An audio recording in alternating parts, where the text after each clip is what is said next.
Já curte, se inscreve, deixe o seu like e compartilhe para ajudar o canal. Vamos começar então com Apocalipse capítulo 7. O capítulo 7 é chamado pelos teólogos de um capítulo parentético. Por que ele recebe esse título? Porque ele é como um parêntese entre o capítulo 6 e o capítulo 8. O tema do capítulo 6 trata dos selos. E no capítulo 6 você tem a abertura de 6 selos. Já a abertura do último selo, que é o 7º, só vai aparecer no capítulo 8. Então o capítulo 7, ele é colocado entre o 6º e o 7º selo. E o capítulo 7 foi escrito para responder uma pergunta formulada no capítulo 6. Então olha para o capítulo 6, verso 17. Porque chegou o grande dia da ira deles, e quem é que pode? Suster-se. Os versículos 12 a 14, 15 e 16, todos estão falando dos eventos sobrenaturais que terão lugar por ocasião da volta de Cristo, ou os eventos, pelo menos, que anunciarão a volta dele. O céu se enrolando como um pergaminho, os montes iam sendo movidos de seus lugares, os reis da terra fugindo, pedindo que as montanhas caiam sobre eles. Esse é o cenário. Está para ser aberto o último selo. E o capítulo 8 diz que quando o Cordeiro abrir o 7º selo, haverá silêncio no céu por meia hora. E nós entendemos que essa meia hora de silêncio equivale a mais ou menos uma semana literal, que seria o tempo que Jesus gastará para deixar o céu, buscar os salvos e voltar para o céu. Então, antes que Cristo volte, é feita uma pergunta: quem é que vai estar pronto para a volta dele? O capítulo 7 responde: os 144 mil. Então eu queria introduzir o tema fazendo uma declaração que talvez seja surpresa para você.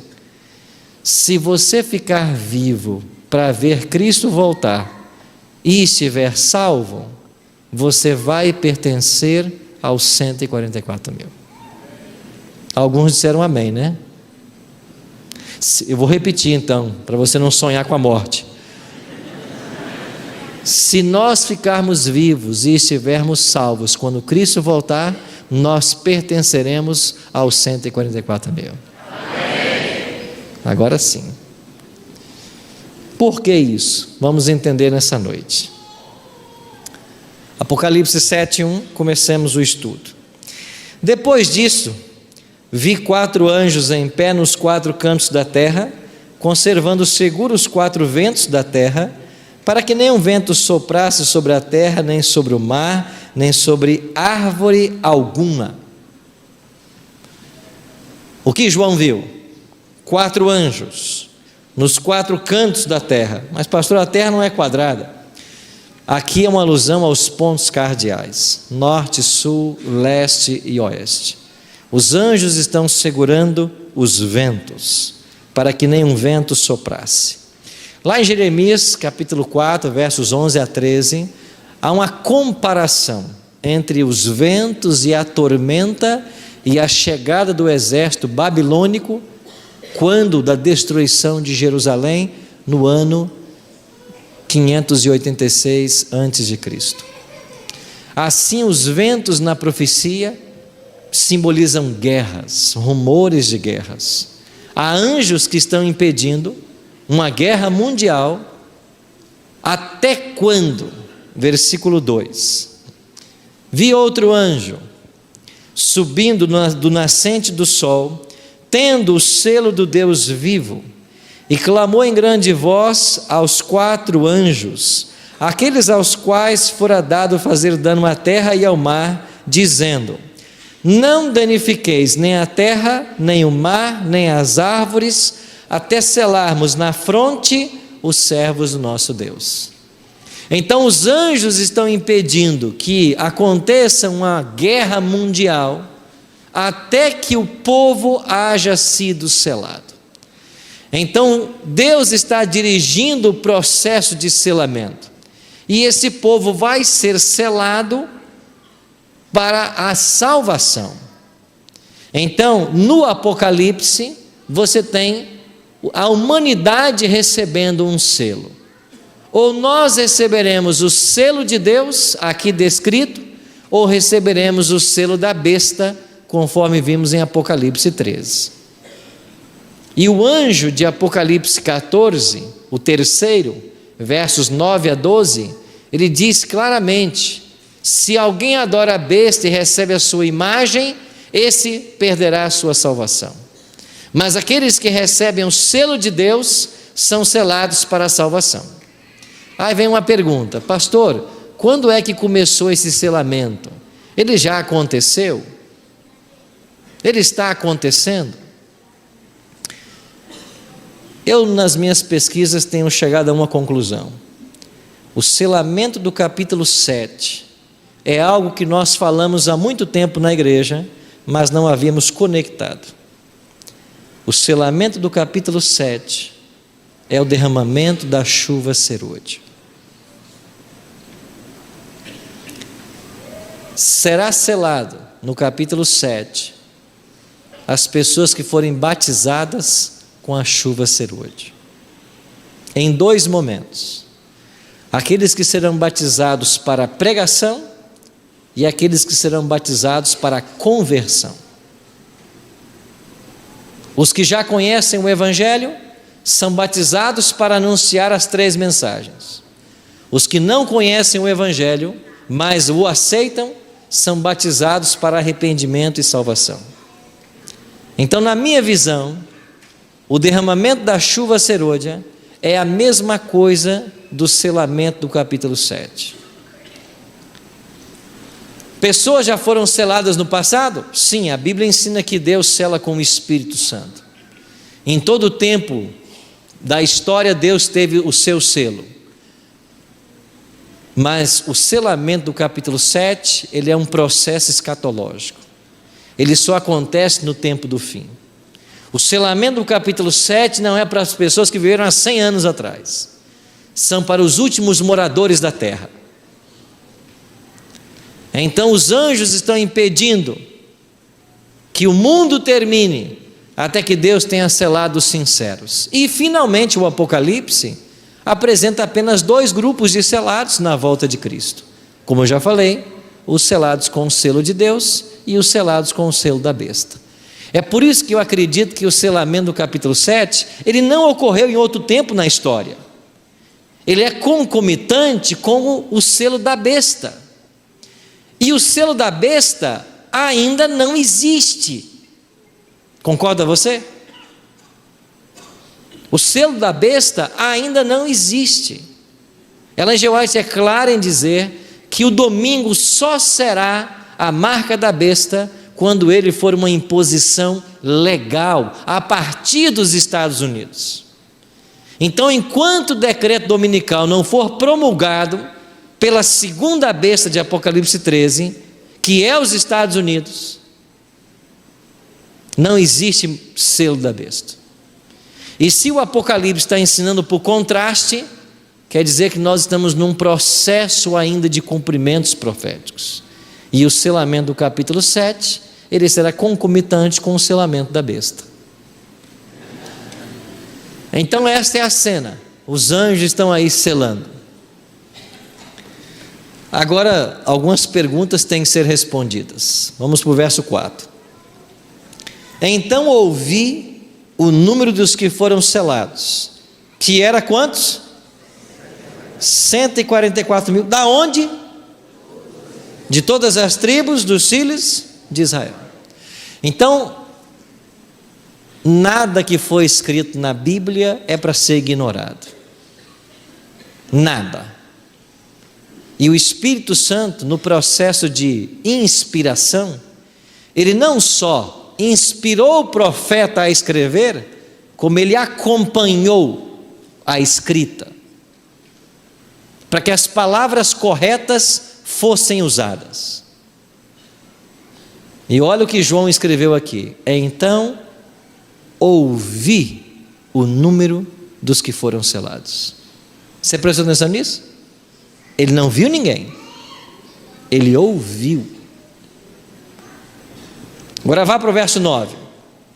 7, 9. Depois dessas coisas eu o quê? Vi. O que João viu? Uma grande multidão. Então primeiro João ouviu, 144 mil foram selados. Versículo 9, João viu. O que ele viu? Uma grande multidão. Aí alguns olham para o capítulo 7 e dizem assim: os 144 mil é uma coisa, a grande multidão é outra coisa. Mas preste atenção num parâmetro estabelecido no Apocalipse. Primeiro João ouve, depois João vê. Vá para o capítulo 1. O que aconteceu no capítulo 1? Ouvi por detrás de mim uma voz que dizia: escreve estas coisas e envia às 7 igrejas. Ouvi.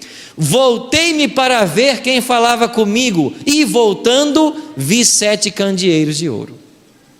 João ouviu, depois João viu. Vá para o capítulo 5.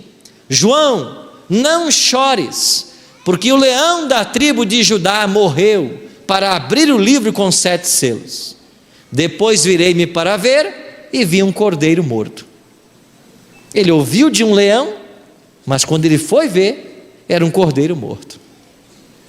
Vá para o capítulo 17. O anjo diz para João assim: João, vem, eu vou te mostrar a meretriz que cavalga sobre a besta. E ele me levou até um deserto. Primeiro, ele é convidado a... Desculpa, não é essa expressão. O anjo diz assim: vem, eu vou te mostrar a meretriz que se assenta sobre muitas águas. Depois, no verso 3, eu acho que é o 3, ele diz assim: e então ele me levou para um deserto. Primeiro ele ouviu, ela se assenta sobre muitas águas. Depois ele viu um deserto. Então isso é um padrão no Apocalipse. É um audiovisual. Primeiro ele ouve, depois ele vê. Então isso tem que ser conectado nesse capítulo. Apenas para a gente aprender uma coisa: o capítulo 7 não está tratando de 2 grupos distintos. O capítulo 7 está falando apenas de um grupo, os 144 mil. Só que até o versículo 8, João está apenas ouvindo. A partir do 9, ele está vendo. Até o 8, ele ouve que são selados 144 mil. A partir do 9, ele vê uma grande multidão. Seguindo o parâmetro do Apocalipse, nós podemos concluir de que o capítulo 8 não trata de 2 grupos. É apenas um grupo, os 144 mil, que é visto como uma grande multidão. Isso já deixa uma pista para nós a respeito da literalidade ou não do número. Nós vamos chegar nesse ponto ainda. Vamos adiante. Quem são os 144 mil? 3 características o texto nos oferece. A primeira nós acabamos de ler. São pessoas seladas com o quê? O selo de Deus. O anjo tem o selo de Deus, e esse selo tem que ser aplicado na fronte dos servos de Deus.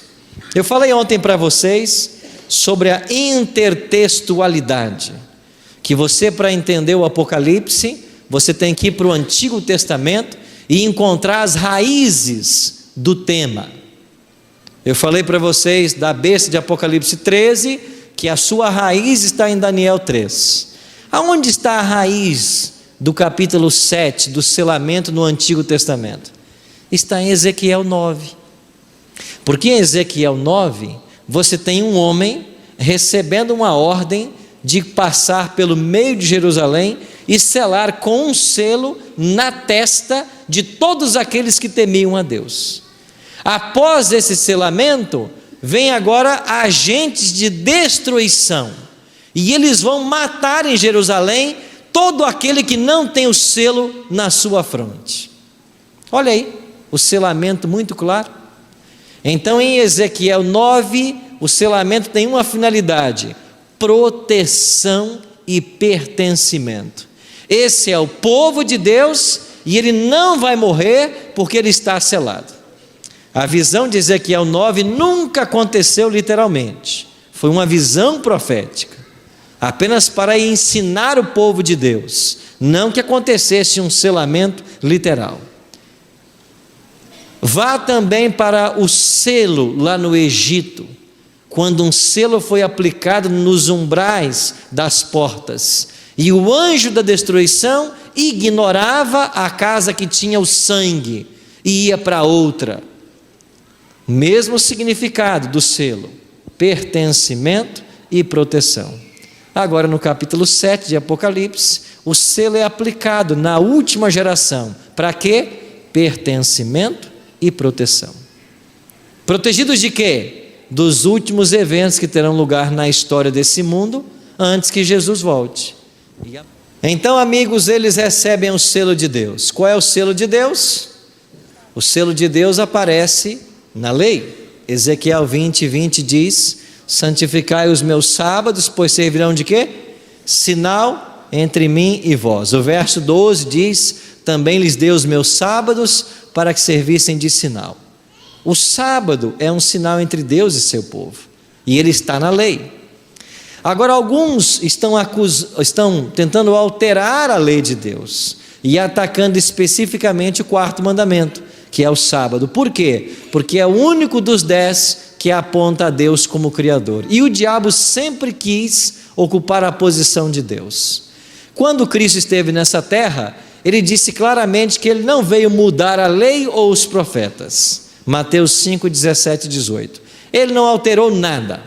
Agora, nós temos que entender o selo de Deus à luz de Tiago 2:10 e 11. Tiago diz assim: pois qualquer que guarda toda a lei, mas tropeçar em um só ponto, é culpado de todos. O que é que Tiago então está ensinando?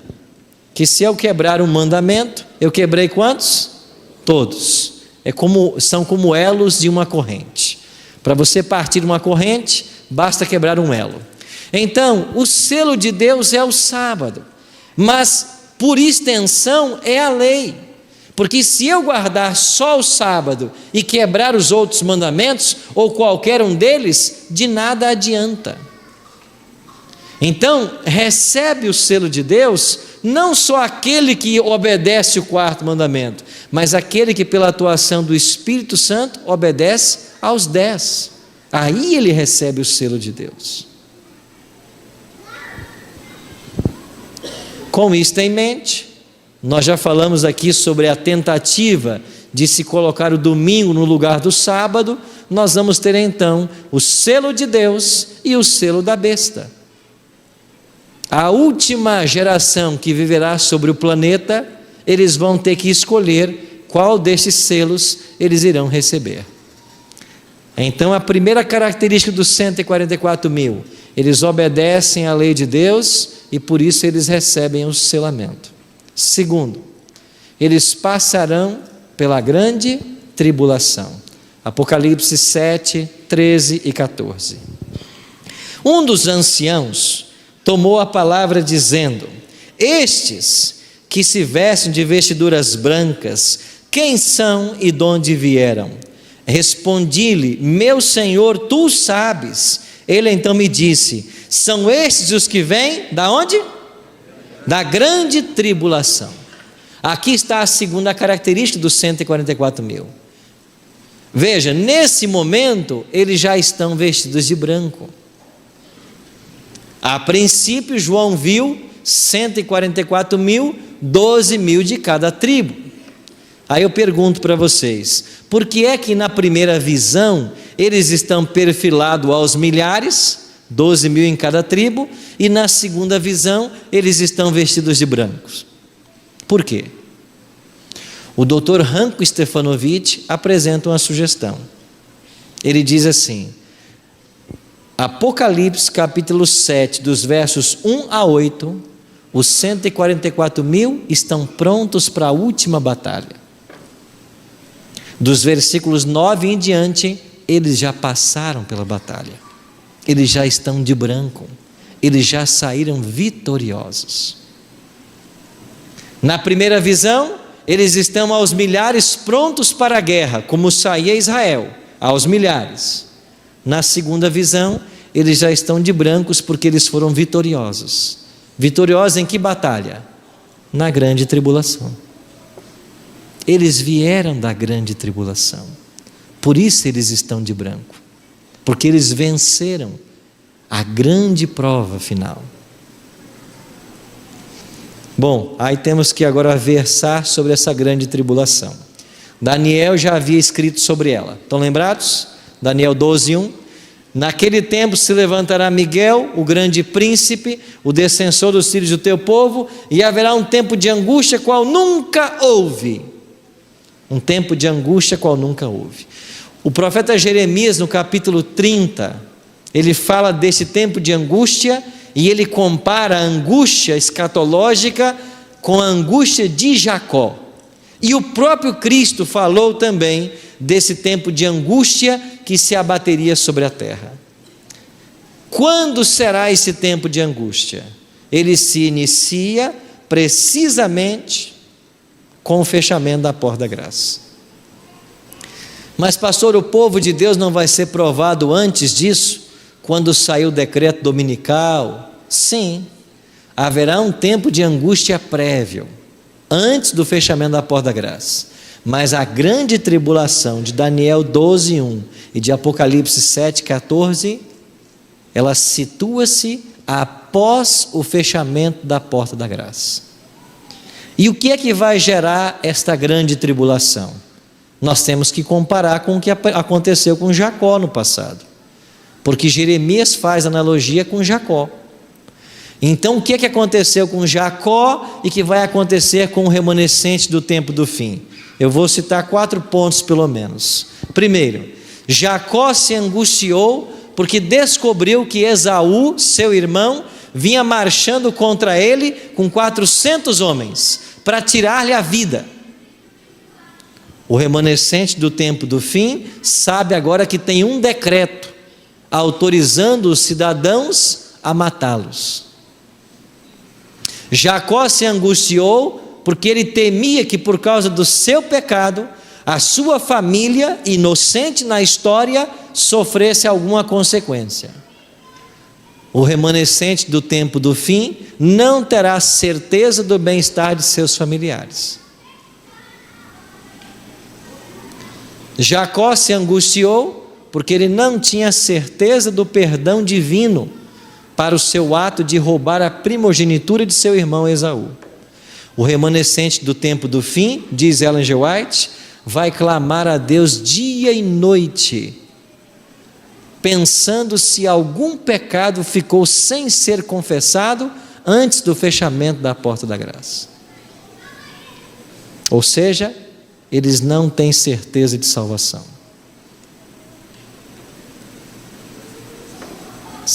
Um quarto ponto, naquelas condições, Jacó não tinha todo o conforto que ele tivera em sua vida. O remanescente do tempo do fim também será um remanescente que não terá todo o conforto que nós temos hoje, principalmente nesse momento escatológico. Então são esses motivos que levarão os 144.000 a angustiar-se, a angústia de Jacó. Mas pastor, por que é que eles não têm certeza de salvação? Não se fechou a porta da graça? Sim, mas eles não sabem que eles estão salvos.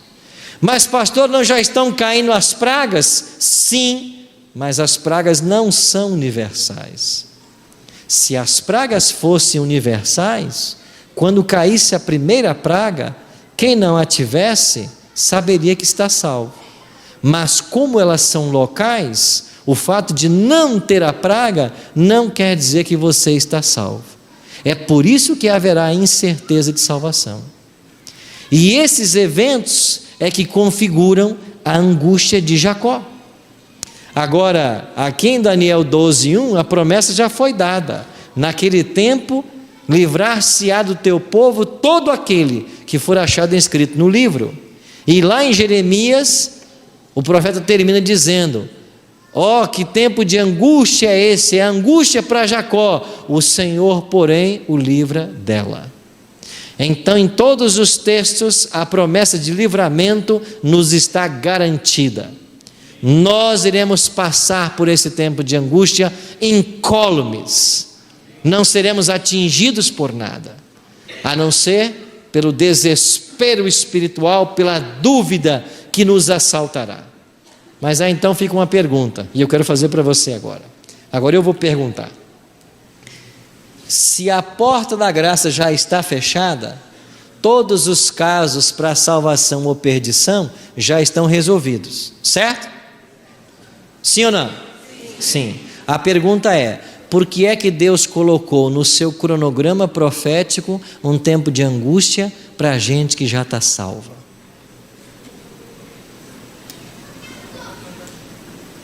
Ah, pastor, para avaliar o caráter. Mas espera aí, eles já estão salvos, a porta da graça já se fechou.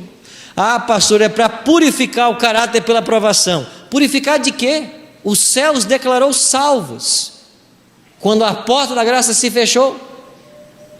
Por que é que Deus colocou no seu cronograma um tempo de angústia para a gente que já está salva? Bom, eu só vou responder isso amanhã. Eu não quero perder meu auditório, né? Então a grande tribulação, ela tem um papel muito especial nesse momento da história, e amanhã nós vamos entender por quê. Os mortos poderão pertencer aos 144 mil? Vamos responder a duas perguntas agora. A primeira é essa aqui: podem ou não? Não podem. Por que não podem? Porque os 144 mil, eles passam pela grande tribulação, e a grande tribulação situa-se cronologicamente depois do fechamento da porta da graça, e depois que a porta da graça se fechar, os salvos não mais morrem. É por isso que o decreto de morte não vai matar ninguém, porque ele só é promulgado durante as pragas. Então quem morre não pode pertencer a quem? Os 144 mil. Por quê? Porque não vai passar pela grande tribulação. Quem ficar vivo e salvo, automaticamente vai passar por ela. Por isso eu resumo o tema com uma frase: quem são os 144 mil? Todos os que estiverem vivos e salvos por ocasião do fechamento da porta da graça. Todos os que estiverem vivos e salvos por ocasião do fechamento da porta da graça serão chamados 144 mil. E quem são eles? Uma grande multidão, diz o texto. E os mortos? Mas pastor, o senhor tem que ler mais profecia, porque o anjo disse para ela em White que ela faria parte de 144 mil. E agora? O anjo disse assim: ele, Enoque, percorria o lugar como se realmente estivesse em sua casa. Ellen G. White está falando de Enoque, aquele que viveu já por aqui, Deus levou para ele. Pedi a meu anjo assistente que me deixasse ficar ali. Não podia suportar o pensamento de voltar a este mundo tenebroso. Disse então o anjo disse para Ellen G. White assim: deves voltar e, se fores fiel, juntamente com os 144 mil, terás o privilégio de visitar todos os mundos e ver a obra das mãos de Deus. Está vendo aí, pastor, que ela vai fazer parte e ela morreu? O texto não diz isso. O texto diz que ela estaria com. Estar com é uma coisa, fazer parte de é outra coisa. Por que aquela Ellen G. White não pode pertencer aos 144 mil? Porque ela já morreu, e quem morre não passa pela grande tribulação. Não, pastor, mas o senhor se esqueceu da ressurreição especial de Daniel 12:2? Eu não me esqueci, mas quem ressuscita na ressurreição especial já ressuscita glorificado e não passa pela tribulação. Não, pastor, mas tem uma outra mulher que Ellen G. White disse que ela morreu e ela vai pertencer aos 144 mil. Ellen G. White disse isso? Vamos para o texto. Vi que ela, aqui está a defunta, senhora Hastings, estava selada. Olha aqui, selada. Deus sempre selou os salvos, mas não é o selamento de Apocalipse 7, porque esse selamento é escatológico, ele é concomitante com o selo da besta, e não existe o selamento da besta ainda, porque não saiu o decreto dominical. Vi que ela estava selada, e a voz de Deus ressurgiria, e se ergueria sobre a terra, e estaria com quem? Mais uma vez, estar com, e não fazer parte de. Segunda pergunta: os 144 mil são simbólicos ou literais? Pastor, por que é que não pode ser literal? Eu vou dar 3 motivos para você. Primeira pergunta: quem aqui é israelita? Levante a mão para me ver. Levanta, tem um garotinho ali, só abaixou, a mãe abaixou a mão dele. Temos um aqui. Ou seja, você está fora, desiste, você não é israelita. É literal? Então você está fora.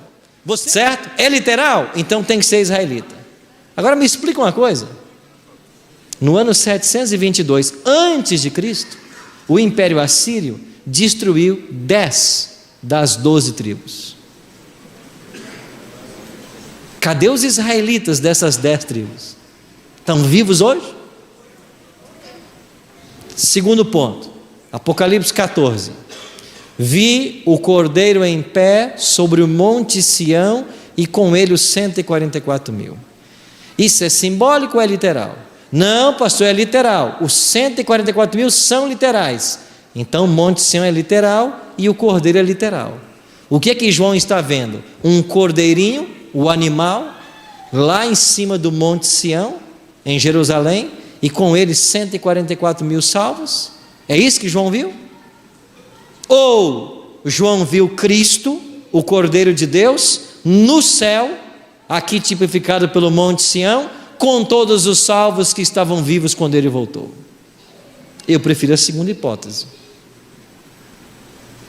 Terceiro ponto: se você disser que o número é literal, você está limitando a salvação de Deus. E como que você me explica a conversão de milhares de pessoas na hora undécima? Como disse Ellen G. White em vários textos, e eu só separei um: milhares da hora undécima verão e reconhecerão a verdade.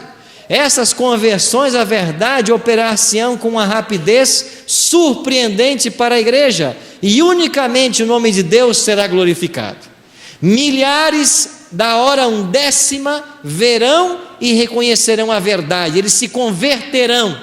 Aí imagina um anjo contando na porta do céu: 139 mil, 143 mil, 143.998, tem 2 vagas, 144 mil, já encheu.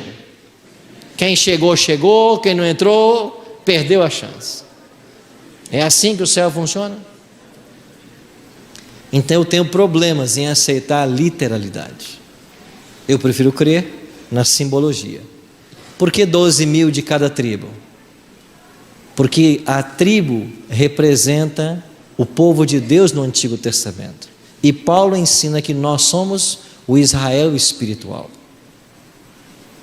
Por que 12 mil? Porque 12 é o número da totalidade. Por isso 12 patriarcas e 12 apóstolos. Por isso 12 mil. Terceira característica dos 144 mil, no mesmo versículo 14: eles passaram pela grande tribulação, e eles lavaram as suas vestes e as branquejaram aonde? No sangue do Cordeiro. Esta, quem sabe, é a característica mais especial dos 144 mil. Eles lavaram suas vestes no sangue do Cordeiro. Como que eu entendo esta analogia? Eu entendo à luz de João. Eu tirei o texto aí, onde João diz que nós tivemos os nossos pecados lavados e purificados pelo sangue de Cristo. Ou seja, os 144 mil, eles alcançaram uma rica experiência com Deus. Eles foram batizados com a chuva serôdia, e eles estão prontos agora para a grande tribulação, porque eles possuem o selo de Deus. E o selo de Deus significa pertencimento e proteção. Eles estão prontos para o drama final da história. Isso quer dizer, irmãos, que nós precisamos de uma experiência rica com Jesus. Ellen G. White diz assim: o selo de Deus jamais será colocado na testa daquele de língua torpe e enganosa, dos amantes dos prazeres, dos amantes do mundo. Nós precisamos de uma experiência espiritual que, ora, nós não possuímos. E esse é o grande desafio dos 144 mil. É por isso que Ellen G. White tem um texto, e eu gostei muito desse texto. O cuidado de Deus, página 337. Procuremos, com todo o poder que Deus nos tem dado, estar entre os 144 mil. Olha que conselho que Ellen G. White nos dá. Procuremos, com todo o poder que Deus nos tem dado, estar entre os 144 mil. E o que eu preciso fazer para estar entre os 144 mil? Primeiro, tem que ficar vivo. Não marca a morte antes da hora, não. Segundo, você tem que estar com a sua vida lavada pelo sangue do Cordeiro. Isso significa entrega diária. Isso significa confissão diária. Isso significa leitura da palavra de Deus, oração e o uso dos dons para ajudar na pregação do Evangelho, envolvimento com a obra. E eu queria terminar dizendo para vocês de que o diabo não está satisfeito com as decisões que nós tomamos, e ele não quer você no céu. Ele vai te oferecer tudo o que ele puder para segurar você nessa terra. Ele vai fazer de tudo para fazer você desistir do céu. Nós estamos dentro de um grande conflito, e se de um lado todo o céu está interessado em nossa salvação e tem buscado nos salvar, existe uma hoste do inferno que fará de tudo para que você desista. E enquanto eu falo isso, eu sei que você se lembrou da área frágil da sua vida.